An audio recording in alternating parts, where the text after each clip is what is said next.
ప్రాజెక్టుల రీడిజైనింగ్ పేరు మీద ఈ అంకానికి ఈ అవినీతికి ఈ ఆలోచనకు తెరలేపిండు. పేరు మార్చిండు, ఊరు మార్చిండు, అంచనాలను మార్చిండు. దాంతో గత ఆనవాళ్లను లేకుండా చేయడం ద్వారా ప్రాణహిత చెవెళ్ళ పేరును కాళేశ్వరం ప్రాజెక్టుగా మార్చి తుమ్మిడిహెట్టి దగ్గర కట్టాల్సిన ప్రాజెక్టును మేడిగడ్డకు, అన్నారంకు, సుందిళ్లకు మార్చి 38,000 కోట్ల రూపాయల ఉన్న అంచనాను 1,50,000 కోట్లకు దాదాపుగా పెంచడం జరిగింది.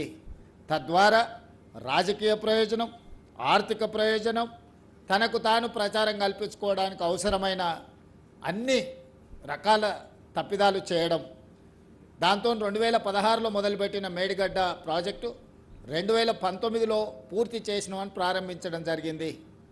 ఆ రోజు పెద్ద ఎత్తున ప్రపంచంలోనే ఒక అద్భుతం, ఈ అద్భుతమైన కట్టడాన్ని ప్రపంచంలో ఎవరు కట్టలేదు అని చెప్పి ప్రచారం కల్పించుకోవడమే కాకుండా ఆనాటి గవర్నర్ నరసింహన్ గారిని మభ్యపెట్టి అబద్ధాలను వారికి చెప్పి వారే ఇక్కడికి వచ్చి ఇది కాళేశ్వరం కాదు, హరీష్ రావు గారి పేరు హరీష్ రావు గారు కాదు కాళేశ్వరరావు అని ఒక గవర్నర్తోనే ఇక్కడ అబద్ధాలు చెప్పించారు.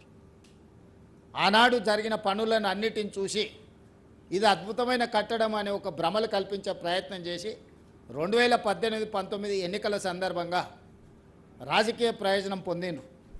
ఆ తర్వాత 2020లోనే ఈ మేడిగడ్డ బ్యారేజ్లో లీక్లు ఉన్నాయి, లేకపోతే నిర్మాణ లోపం ఉందని ఆనాటి ఇంజనీర్లు లేఖలు రాయడం జరిగింది. ఎలాంటి సంస్థకు పట్టించుకోలే, నిర్వహించలేదు. చివరికి 2023 అక్టోబర్ నవంబర్లో పూర్తిగా కుప్పగూలిపోయింది మేడిగడ్డ.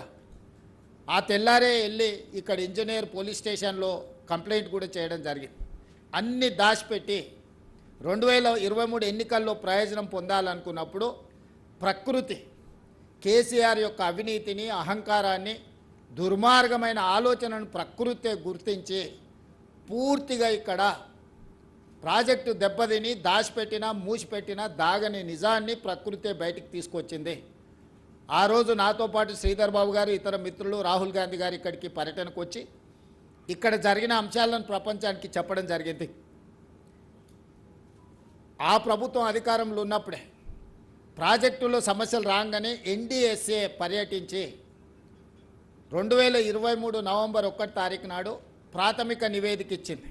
డిజైన్లలో లోపం ఉంది, నిర్మాణంలో లోపం ఉంది, నాణ్యతలో లోపం ఉంది, నిర్వహణలో కూడా లోపం ఉంది. కాబట్టి దీన్ని పూర్తి స్థాయిలో సాంకేతికంగా విశ్లేషించిన తర్వాతనే ముందుకు వెళ్తాం. ఈ ప్రాజెక్టుల మీదలో నీళ్లు నింపడం కూడా ప్రమాదకరము అని చెప్పి ఎన్డీఎస్ఏ మొట్టమొదటి నివేదిక చంద్రశేఖరరావు గారు ముఖ్యమంత్రిగా ఉన్నప్పుడే ఇచ్చిండ్రు. అప్పుడు కూడా ఎదురుదాడి చేసిండ్రు తప్ప తక్షణమే చర్యలు తీసుకోవడానికి ప్రయత్నం చేయలే. ఆ తర్వాత విజిలెన్స్ అండ్ ఎన్ఫోర్స్మెంట్ నివేదిక ఇచ్చింది. ఆ తర్వాత ఎన్డీఎస్ఏ పూర్తి స్థాయి నివేదిక ఇచ్చింది.